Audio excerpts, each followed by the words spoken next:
수 있기를 주의 이름으로 간절히 소원합니다.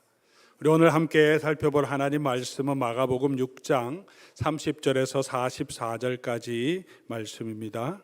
신약 성경 두 번째 책이고요. 제가 가지고 있는 성경으로는 63페이지로 되어 있습니다.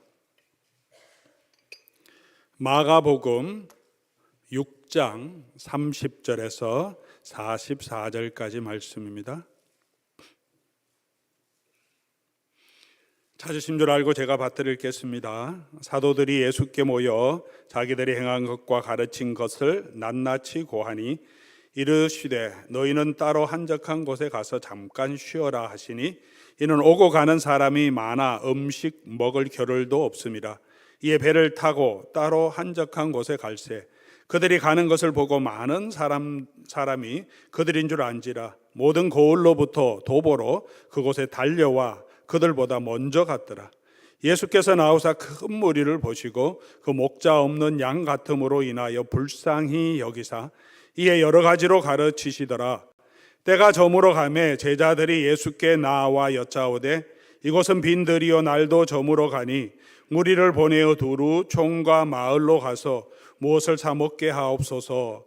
대답하여 이르시되 너희가 먹을 것을 주라 하시니 여짜오되 우리가 가서 200데나리온의 떡을 사다 먹으리이까. 이르시되 너희에게 떡 몇 개나 있는지 가서 보라 하시니 알아보고 이르되 떡 5개와 물고기 2마리가 있더이다 하거늘 제자들에게 명하사 그 모든 사람으로 때를 지어 푸른 잔디 위에 앉게 하시니 때로 100명씩 또는 50명씩 앉은지라. 예수께서 떡 5개와 물고기 2마리를 가지사 하늘을 우러러 축사하시고 떡을 떼어 제자들에게 주어 사람들에게 나누어 주게 하시고 또 물고기 2마리도 모든 사람에게 나누심에 다 배불리 먹고 남은 떡 조각과 물고기를 12바구니에 차게 거두었으며 떡을 먹은 남자는 5,000명이었더라.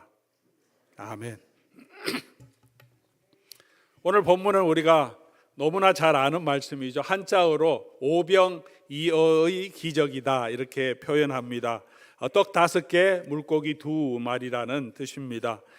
이 예수님의 오병이어의 기적은 가장 유명한 예수님이 행하신 기적입니다. 그리고 사복음서에 모두 기록된 유일한 예수님의 기적입니다. 그 정도로 유명한 거죠. 잘 알려진 기적이라는 것입니다. 예수님이 빈들에서 남자만 5,000명을 먹였다고 하는 이 이야기를 통해서 오늘 마가복음은 예수 그리스도를 따르는 제자들에게 또 우리에게 어떤 메시지를 전해주고자 하는 것일까요? 예수님은 이런 놀라운 능력을 행하는 분이시다, 아니면 예수님을 따르면 고픈 배를 채울 수 있다, 이런 의미도 있겠지만 오늘 본문을 통해서 그 이면에 있는 이 복음서 또 예수님이 하신 이 일과 복음서를 기록한 제자들이 보고 경험한 그 예수님이 어떤 분이신지를 우리가 함께 배워가는 시간이 되기를 바랍니다. 우리가 하나님의 말씀을 볼 때, 해석할 때는, 여러분 성경을 읽을 때는 이런 마음으로 읽으면 제일 좋습니다. 이 성경 본문이 도대체 무슨 말씀을 하려고 하는가, 그런 생각으로 성경을 보면 성경을 보는 가장 적절한 방법입니다. 그래서 이 본문이 지금 뭘 얘기하고 싶어 하는가, 그런 관점에서 자세히 읽어보고 뜻도 살펴보고 문장 구조도 살펴보면 되는 것이죠. 오늘 본문을 통해서도 이 본문을 통해서 예수님이 어떤 분이신지를 보여주고 있는가, 이 본문이. 그리고 그러면 이 본문이 처음 전해진 대상은 초대교회에 있는 성도들, 특별히 로마에 있는 성도들이죠. 박해를 당하고 있고 어려움 가운데 있는 성도들입니다. 그들은 이 복음을 들었을 때 그들을 향해서 선포된 복음이고 또 우리에게 주신 말씀인데, 이 복음이 선포될 때 그들은 어떤 의미로 받아들였을까 하는 것을 생각해 보면 오늘 이 본문의 뜻을 우리가 조금 더 깊이 있게, 그 본문에 배어 있는 뜻을 우리가 알 수 있을 것이라고 생각합니다. 오늘 이 본문을 통하여서 몇 가지 중요한 그런 내용들을 우리가 발견할 수 있습니다. 가장 먼저는 오늘 본문은 예수님을 따르는 제자들에게 예수님은 희생과 헌신만을 요구하는 것이 아니라 예수님이 그 제자들, 예수님을 따르는 무리에게 주기를 원하시는 것은 쉼, 평안이죠. 쉼과 만족을 주기 원하신다는 것입니다. 오늘 본문은 우리 매일 성경 본문으로 하면 어제 본문과 연결되어 있고, 오늘 본문 바로 앞에 여러분 성경을 가지고 계시면 잠깐 보면 세례 요한의 죽음에 대해서 기록하고 있습니다. 그 전에 무슨 이야기가 있냐 하면 예수님께서 12 제자를 여러 촌에 보내셔서 말씀을 전하게 하시고, 제자들이 많은 촌으로 다니면서 회개하라 전파하고 많은 귀신을 쫓아내며 많은 병자에게 기름을 발라 고치더라. 그러면서 14절 보니까 예수의 이름이 드러난지라. 이전에도 예수님의 이름이 전파되기 시작했고 이름이 나타나기 시작했지만 12 제자를 갈릴리 온 지방에 다 보내면서 그들이 이 놀라운 능력을 행하니까 이제 갑자기 예수님의 이름이 완전히 이 동네에 알려져서 예수님이 지금 요즘 말로 하면 유명 인사, 셀레브리티가 된 거죠. 난리 났습니다. 와, 예수님, 야, 이 능력이 예수님의 제자를 통해서 예수님이 이런 하나님의 나라의 복음 사역을 하고 있구나 하는 것이 완전히 알려지게 되었다. 그리고 그게 이제 14절이죠. 이에 예수님의 이름이 드러난지라. 그러면서 헤롯이 자기가 죽였던 세례 요한이 다시 살아났다고 생각하는 내용을 기록합니다. 그러면서 세례 요한이 어떻게 죽었는지를 기록하고, 오늘 본문인 30절로 우리 들어가서 보면 사도들이 예수께 모여 자기가 행한 것과 가르친 것을 낱낱이 고하며, 이제 그 전에 내용과 연결되죠. 이제 예수님이 보냈던 사도들이 돌아와서 이제 사역 보고를 하는 겁니다. 신나게 사역 보고를 했겠죠. 이 제자들이 예수님의 명을 받아서 하나님 나라 복음을 선포했고, 그런데 예수님만 행하던 병을 고치는 것이 자기가 병 고치 예수님의 이름으로 기도하니까 병이 낫고 귀신들이 막 쫓겨나갑니다. 얼마나 신났겠습니까? 돌아와서 예수님 내가 이렇게 하니까 이거 병자가 일어났습니다. 사역을 보고하는 거죠. 그렇게 보고했다. 그래서 이 앞에서부터 이 세 가지 사건이 이렇게 연결되어 있습니다. 왜 예수님께서 이 오병이어의 사역을 여기 기록하시고 그 전에 세례 요한의 죽음에 대해서 기록하는가? 어제 새벽에 제가 또 말씀을 드렸지만, 예수 그리스도의 증인이 되는 길은 지금 제자들의 마음은 굉장히 흥분되어 있습니다. 능력이 나타나고 예수님이 갑자기 인기가 있어지니까 이제 하나님의 나라가 곧 이 땅에 임할 것으로 생각한 흥분을 가지고 있습니다. 그런 제자들에게 그게 예수 그리스도의 증인의 보던 모든 모습은 아니다. 예수 그리스도의 증인이 되려고 하면 고난이 있을 것이다 라는 것을 세례 요한의 죽음을 통해서 보여주시는 거죠. 이 예수 그리스도의 복음을 듣는 로마에 있는 성도들, 초대교회 성도들에게도 동일한 메시지가 전해지는 거죠. 이렇게 일어났지만 세례 요한처럼 예수 그리스도를 증거하다가 이렇게 허망하게 처참하게 목이 잘려서 인생을 마감할 수도 있다. 여러분 준비되어 있느냐라는 도전도 같이 있는 것입니다. 예수님께서도 계속해서 선포하시죠. 나를 따르려면 자기를 부인하고 자기 십자가를 지고 나를 따라야 한다. 자기가 죽는 자는 살겠고, 그렇게 말씀하십니다. 하늘의 밀이 땅에 떨어져 썩어야 한다. 그런 삶으로 예수님은 제자들에게 도전하시고 제자도의 대가를 반드시 지불해야 한다고 말씀하시면서 오늘 이 말씀은 그것을 보여주십니다. 우리가 잘 아는 내용이죠. 예수님을 믿기 위해서 우리 열심히 헌신합니다. 봉사합니다. 여러분도 그렇게 희생과 헌신의 삶을 살고 있습니다. 올해는 또 예수 그리스도의 증인이 되자 이래갖고 선교적 과제도 하나씩 정하십시오 해서 과제까지 주면서 뭘 자꾸 하라고, 자꾸 헌신하라고, 자꾸 섬기라고, 예수의 증인이 되라고 자꾸 요구합니다. 그냥 살아가기도 힘든데, 그냥 믿음만 지켜도 좋을 텐데 뭐 교회 가니까 목사가 자꾸 하라고 섬기라고 하냐, 부담이 되기도 합니다. 예수님을 따른다는 것은 가만히 있어서 내 편한 대로 할 수 없는 것입니다. 그러나 예수 그리스도를 따르고 예수 그리스도께서 이 사람들 주님께로 초청하시는 가장 중요한 이유는 단순히 희생과 헌신만을 주시기 위한 것이 아니고, 그것을 요구함이 아니고, 오늘 본문은 예수님께서 우리에게 정말 주려고 하는 것은 쉼이고 안식이고 만족이라는 것을 보여주십니다. 오늘 본문에 31절 보니까 제자들이 너무 피곤하고 힘들어 있어요. 정신적으로는 흥분되어 있지만 육체적으로는 굉장히 피곤해 있으니까 예수님이 뭘 하시려고 하냐 하면 쉼을 주려고 하세요. 잠깐 쉬어라. 예수님은 제자들의 육체적인 상황에도 관심을 가지고 쉼을 주려고 하십니다. 그리고 이 예수님을 따르는 많은 무리들에게도 나중에 저녁이 되어서 돌아가다가 지쳐서 허기져서 지쳐서 돌아가면 안 되니까 너희가 먹을 것을 주라. 그리고 예수님께서 먹을 것을 제공하시며 그들을 배부르게 해주시는 분이심을 우리에게 보여주십니다. 예수님이 이 땅에 오신 이유는 무엇입니까? 예수님이 선포하시죠. 마태복음 11장 28절, 우리가 너무나 잘 아는 말씀입니다. 수고하고 무거운 짐진 자들아 다 내게로 오라. 내가 너희를 쉬게 하리라. 예수님 우리를 정말 그냥 빡세게 굴려서 헌신시켜 갖고 하나님의 나라를 위해서 사용하려고 하신 것이 아니라 저와 여러분에게 이 예수 그리스도를 믿음으로 우리의 지친 심령, 무거운 짐을 가지고 죄 가운데 살아가고는 우리에게 쉼을 주시기 위해 예수님은 오셨습니다. 요한복음 7장 37절 38절 이렇게 기록합니다. 명절 끝날 곧 큰 날에 예수께서 외쳐서 이르시되 누구든지 목마르거든 내게로 와서 마시라. 이 목마름이라고 하는 것은 그냥 육체의 갈증이 아니죠. 영혼의 갈증입니다. 누구든지 목마르거든 내게로 와서 마셔라. 나를 믿는 자는 성경의 이름과 같이 그 배에서 생수의 강이 넘쳐나리라.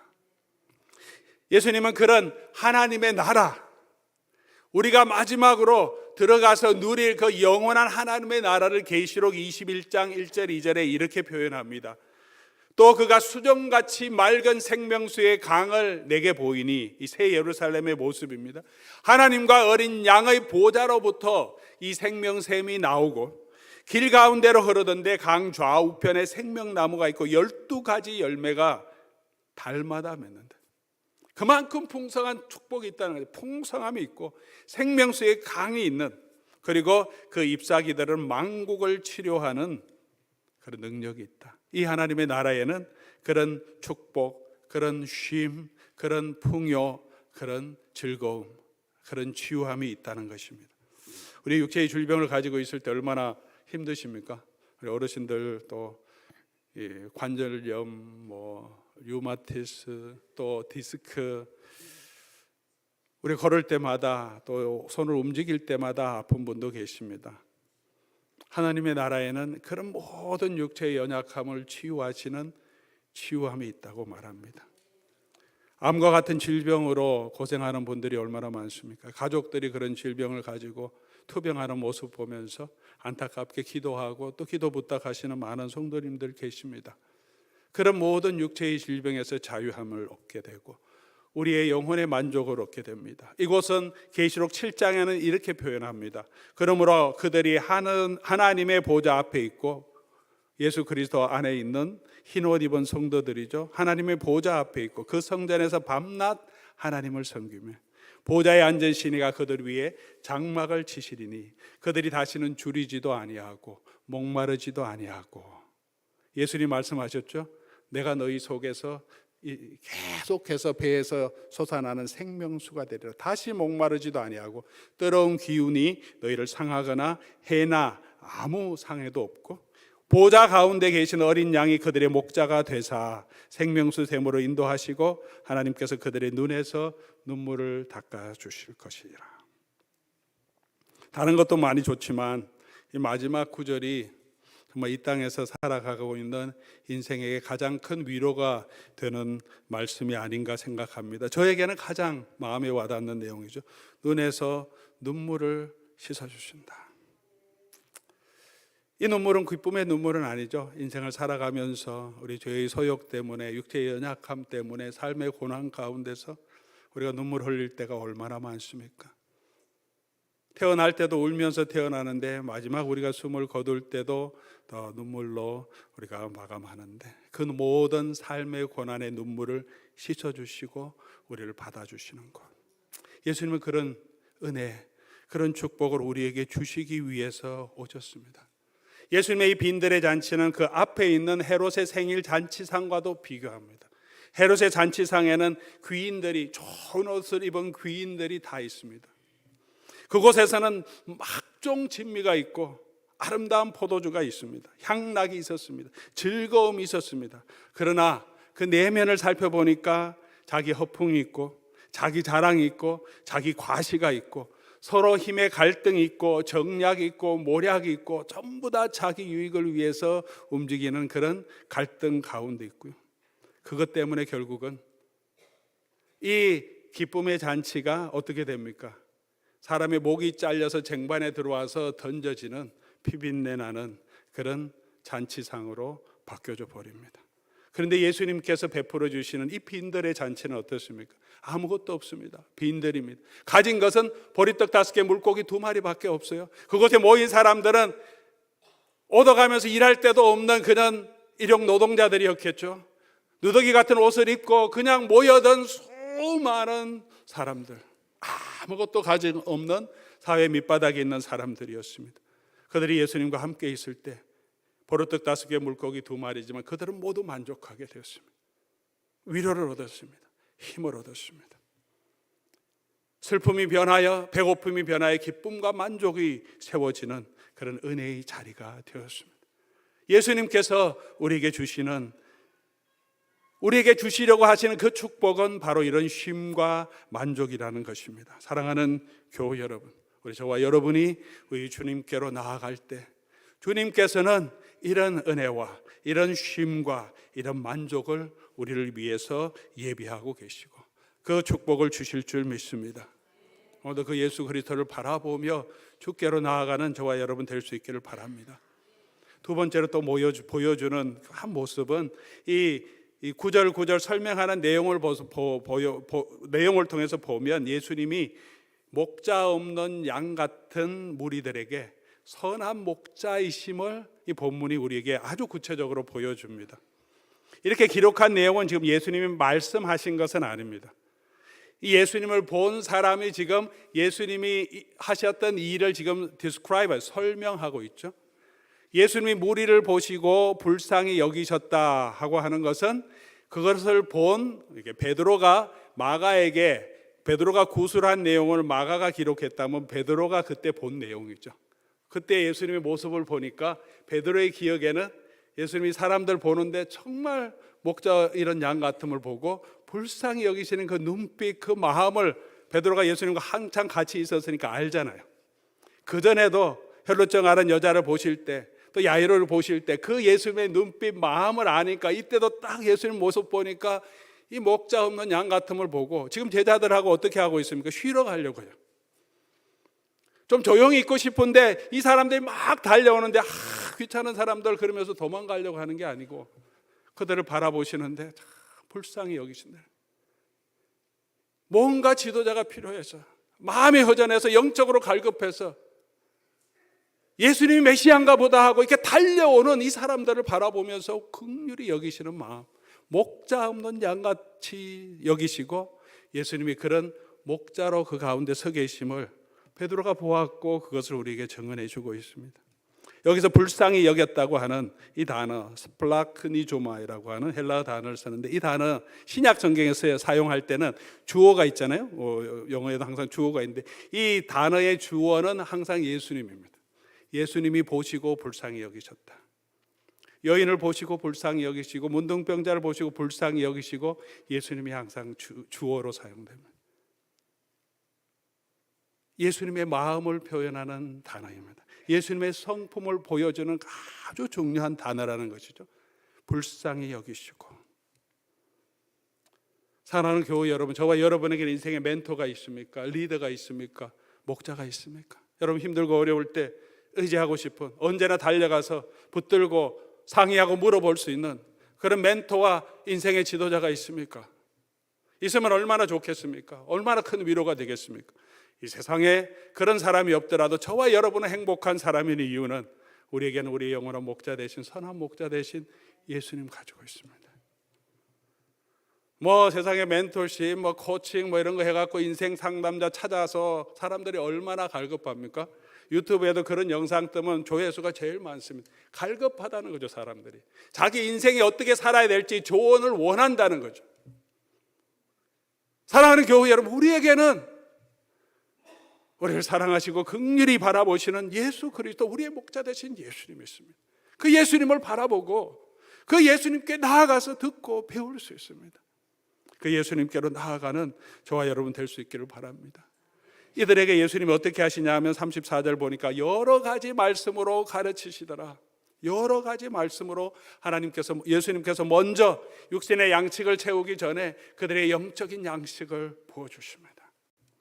그리고 39절 말씀 보면 피곤한 이들을 푸른 잔디 위에 앉혔다라고 기록합니다. 제자들에게 명하사 그 모든 사람을 때로 지어 푸른 잔디 위에 앉히게 하시니, 설명이죠. 제자들이 본 것이죠. 예수님이 앉히라고 하셨는데 앉히다 보니까 거기에 푸른 풀이 있는 거죠. 아마도 우기가 아니라 비 온 다음에 이것이 일어났을지도 모르죠. 여기도 비가 오면 푸른 풀밭이 들판에 그대로 있듯이 여기 팔레스틴 지형도 비슷하기 때문에 비가 오면 푸른 풀이 딱 있는데 그곳에 앉았더니 푸른 풀밭이 있다. 무슨 말입니까? 예수님이 지금 우리의 목자가 되심을 보여주시는 거죠. 시편 23편에 여호와는 나의 목자시니 내가 부족함이 없으리로다. 그가 나를 어디 푸른 초장에 누이시며, 이걸 기록하는 제자들, 특별히 베드로가 기억했을 겁니다. 푸른 초장에 있는 거 보니까 이 예수님이 바로 그 여호와, 우리의 목자 되시는 분이구나. 예수님 그렇게 우리를 푸른 초장에 누이시고 그 다음에 어떻게 합니까? 배불리 먹여주십니다. 푸른 초장에서 이 양들을 배불리 먹여주십니다. 예수님은 그런 분이심을 우리에게 보여줍니다. 목자 없는 양 같은 인생들에게 예수님이 이 땅에 오셔서 그들의 목자가 되어주시고 그들을 쉼과 안식으로 하나님의 말씀으로 가르치시고 그들을 먹이시고 배불리게 하시는 분이십니다. 사랑하는 교회 여러분, 그렇게 헤롯의 잔치가 아니라 예수 그리스도께서 그 빈 곳으로, 빈 들로 가서 예수 그리스도 앞으로 나아갈 때 저와 여러분은 예수님이 주시는 이 잔치에 참여할 수 있고 또 우리의 목자 되시는 그 예수 그리스도를 만날 수 있습니다. 그 주님께로 우리가 다시 나가고 우리의 목자 되신 그 주님을 바라는 저와 여러분 될 수 있기를 바랍니다. 마지막으로 우리가 살펴볼 내용은 예수님이 이들을 어떻게, 무엇으로 배불리 먹이셨나는 것입니다. 예수님은, 결론적으로 말하면 예수님은 자기 자신을 생명의 양식으로 내어주셔서 이 제자들이, 이 무리들이 참된 만족, 영원한 생명을 얻게 하셨습니다. 오늘 본문 내용을 보면 38절, 그들이 가진 것은 떡 5개 물고기 2마리밖에 없습니다. 그 다음에 5,000명이 먹었다고 얘기하는 것은 비교하는 거예요. 이 떡 5개 물고기 2마리 너무나 보잘것없는 거다. 남자만 5,000명인데 한 사람, 두 사람 먹을 분량도 안 되니까요. 그런데 그것을 어떻게 해서 예수님이 이 많은 사람에게 먹였느냐, 오늘 본문 내용을 잘 읽어보면 41절에 그것을 설명하고 있죠. 우리 41절 말씀 우리 가서 보면 41절 우리 같이 한번 읽어볼까요? 예수께서 떡 5개와 물고기 2마리를 가지사 하늘을 우러러 축사하시고 떡을 떼어 제자들에게 주어 사람들에게 나누어 주게 하시고 또 물고기 2마리도 모든 사람에게 나누심에, 그러니까 어떻게 다 배불리 먹은 그 과정이 41절에 설명되는데 이렇게 기록하고 있어요. 가진 거는 물고기 2마리, 떡 5개. 근데 어떻게 합니까? 예수님이 가져서 축사하시고 떼어서 제자들에게 주시고 제자들이 나누어 주니까 다 먹게 되었습니다. 어떤 일이 일어났는지를 우리 헬라 문법을 통해서 조금 더 살펴보면 좀 특징이 좀 있습니다. 이건 좀 헬라 문법을 알아야지 조금 더 깊이 있게 우리가 주의할 수 있는 내용인데, 여러분께서는 또 헬라 문법을 아는 목사가 있어서 여러분에게 도움이 됩니다. 잠깐 설명드리면 헬라어의 과거형은 2가지가 있어요. 우리 과거형은 그냥 과거 하나밖에 없는데, 과거형에는 단순한 과거, 그냥 과거에 무슨 일을 청소했다 그러면 어제 내가 청소했다, 그냥 그거를 설명한 단순 과거, 에오리스트라고 하는데 그런 게 있고, 또 다른 과거형은 imperfect이라고 하는데 부정 과거라고 우리가 번역합니다. 과거에 있었던 일인데 그게 시작되어서 아직 끝나지 않았거나 계속 반복되어서 행하는 일, 그러니까 내가 이 단어를 이렇게 부정과거를 써서 내가 방을 청소했다 그러면 어떻게 방을 청소하기 시작했다는 의미고, 또 다른 말로 하면 나는 매일 저녁에 8시 되면 늘 방을 청소한다, 그런 의미로도 해석할 수 있어요. 뜻이 약간 다르죠. 단순한 과거냐, 그냥 계속 반복적인 또 새로운 사건을 시작하고 아직 끝나지 않은 일을 설명하느냐, 과거의 일이지만. 근데 오늘 본문을 쭉 읽어보면 떡을 가지사 할 때는 과거인데 분사로 씁니다. 단순 과거 분사로 써서 떡을 가졌다, 이런 의미고, 그 다음에 축사하시고 한 번에 일어나는 단순 과거 쓰죠. 떡을 떼어 단순 과거를 씁니다. 그냥 그렇게 쭉 설명합니다. 떡을 떼고 가지사 축사하시고 떡을 떼어. 그런데 나누어 주시다 할 때는 단순 과거형을 쓰지 않고 무엇을 썼겠습니까? 부정 과거형을 쓴 거예요. 나누어 주실다 할 때는 예수님이 나누어 주기 시작하셨고 그게 계속 되었다는 의미를 읽으면 그런 의미가 그 안에 포함되어 있는 거죠. 반복해서 나누어 주셨다는 의미가 있습니다. 다시 한번 상상해 보시면, 예수님이 기도한 후에 이 떡 5개가 있는데 기도하니까, 축사하니까 이 떡이 뻥튀기처럼 크게 된 것이 아니고, 예수님이 나눠주셨는데 제자들의 소쿠리, 바구니 안에서 계속해서 끊이지 않고 나온 게 아니라, 지금 이 사건들을 조금 살펴보면 예수님이 떡을 가지고 떼어서 한 번 있던 일이고, 그 다음에 반복적인 일은 떼어주시며, 이거는 계속 반복되었고, 떼어주기를 시작하시며로도 해석하죠. 계속 떼어주시는 거죠. 어디에서 이 놀라운 기적이 일어나냐 하면 예수님의 손에서 일어나고 있는 거죠. 아무것도 아는 보잘것없는 보리떡 5개, 물고기 2마리지만 예수님이 그것을 가지고 예수님의 손에서 나누어 주시니까 계속해서 그곳에서 생수의 강이 우리 속에서 넘쳐나듯 예수님의 손 안에서 우리 영혼을 배불리 먹일 수 있는, 우리 육체의 양식을 충분하게 채울 수 있는 양식이 계속 흘러나오는 모습을 보여줍니다. 그러면 무슨 의미입니까? 부족한 우리들이 예수님의 손에 잡히면 예수님이 이런 놀라운 일을 행할 수 있다. 모세의 손에 잡힌 지팡이 마른 막대기였지만 모세의 손에 잡히니 성경은 하나님의 지팡이가 되게 하셨다. 우리가 하나님의 손에 잡히면 우리가 드린 것이 보잘것없을지라도 하나님께 드리면 하나님께서 이런 놀라운 일을 베풀어 주신다라고 해석할 수도 있겠죠. 그런 의미로도 해석할 수 있습니다. 그러나 오늘 본문이 말하고자 하는 것은 그런 내용이 아닙니다. 예수님이 주셨을 때 우리를 붙들어서 우리로 하여금 그런 놀라운 능력을 나타내는 자로 만들어 주신다는 것이 아니라, 예수님이 계속 나눠주시는 게 뭐냐 하면, 예수님 설명하시기 그 나눠주는 거는 내 몸이고 내 피라고 얘기하세요. 마가복음 14장 22절에서 25절 마지막 만찬 때의 사건인데, 22절부터 보면 그들이 떡을 먹을 때 뭐라고 합니까? 같이 한번 읽어봅시다. 떡을 가지사 축복하시고 떼어 제자들에게 주시며 이르시되 받으라, 이것은 내 몸이니. 앞에 구절, 떡을 가지사 축사하시고 떼어 제자들에게 주시며. 어디에 나오는 말과 똑같습니까? 오병이에 나오는 말과 똑같습니다. 이 구절은 우리가 성찬을 할 때마다 제자들이 또 교회가 그대로 읽고 그대로 실행했던 내용입니다. 성찬 때만 다 들은 내용. 오병이어를 기록할 때, 베드로와 마가가 오병이어를 기록할 때 성찬의 언어를 사용해서 기록한 거예요. 떡을 가지사 축복하시고 제자들에게 나누어 주셨다. 예수님 그렇게 하셨고, 그렇게 하신 이유는 바로 예수님이 이루실 이 마지막 만찬, 십자가에서 자기를 내어줄 것을 기억하면서, 예비하면서 이 사건을 이루신 것입니다.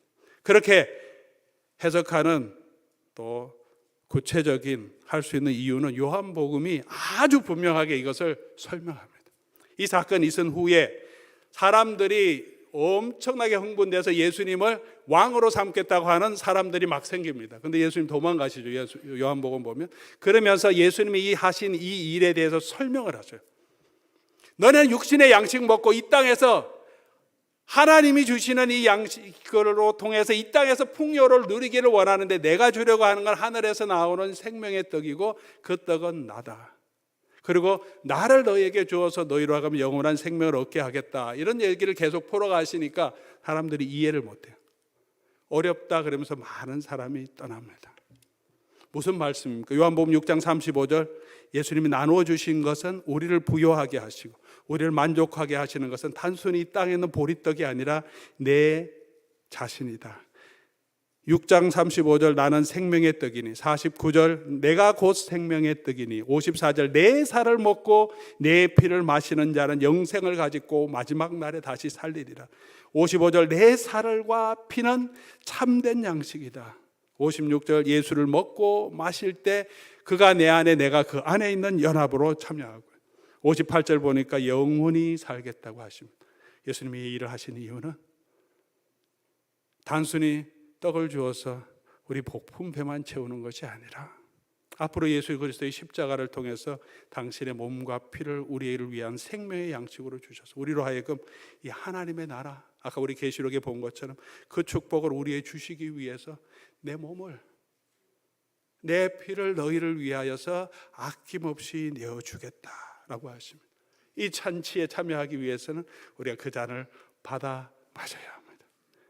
예수 그리스도의 이 떡과 잔을 받아 마셔야 합니다. 예수 그리스도를 영접해야 합니다. 그 예수 그리스도의 은혜에 동참하는 자에게 이 예수님이 약속하신 이 축복을 저와 여러분에게 주신다고 약속해 주십니다.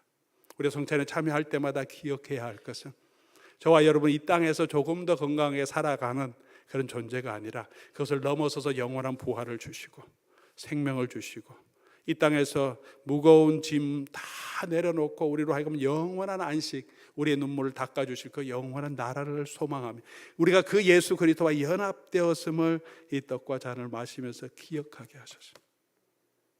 내가 그 은혜에 이미 동참되었다는 것으로.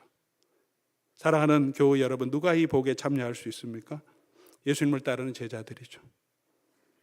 예수님 부름을 받고 따르는 제자들이 이 복에 참여했습니다. 다시 예수 그리스도의 이 복음의 사역에 동참하고 그 일에 섬기는 자들이 참여했습니다. 그러나 또 참여한 사람들은 누구입니까? 예수 그리스도를 바라보고 달려온 자들입니다. 모였던 자들이죠.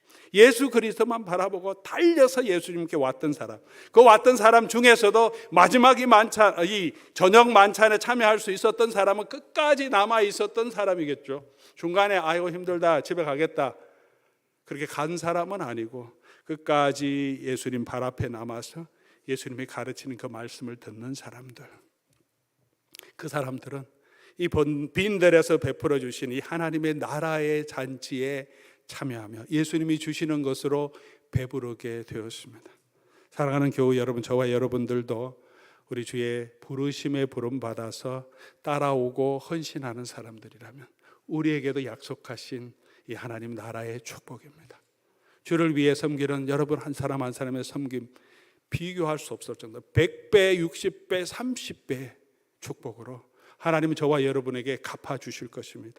또한 예수 그리스도를 잘 알지 못하지만 예수 그리스도만 바라보고 나와서 그 말씀을 듣기를 원하고 그 발 앞에 엎드리는 자들에게도 예수님께서는 이런 천국의 축복을 주시기로 약속하여 주십니다. 사랑하는 교회 여러분, 그러므로 우리는 계속해서 이 주님을 바라보아야 하고 우리 목자 되신 그 주님이 주시는 그 영원한 나라를 소망하며 예수 그리스도께로 나아가야 합니다. 그 주님께서 우리의 목자가 되어주시고 우리를 이 영원한 하나님의 나라로 인도해 주실 것이고 이 땅에서 눈물과 슬픔과 고난이 많이 있지만 마지막에는 우리의 눈에 눈물을 닦아주시고 영원한 하나님의 나라에서 하나님을 섬기며 하나님이 주시는 기쁨과 만족 누리게 하실 줄 믿습니다. 그 은혜를 사모하며 오늘도 믿음 안에 거하는 저와 여러분 될 수 있기를 주의 이름으로 간절히 소원합니다. 우리 말씀 생각하시면서 우리 한번 찬송하면 좋겠습니다. 은혜 아니면 살아갈 수 없네. 그렇죠? 우리 예수 그리스도의 은혜 아니면 우리가 살아갈 수 없습니다. 참된 평안 위로 내게 주시는 우리 참된 목자 되신 예수님 밖에 없음을 기억하고 고백하며 우리 오늘 하나님 앞에 나아가며 우리 찬송하고 기도하는 시간 갖도록 하겠습니다.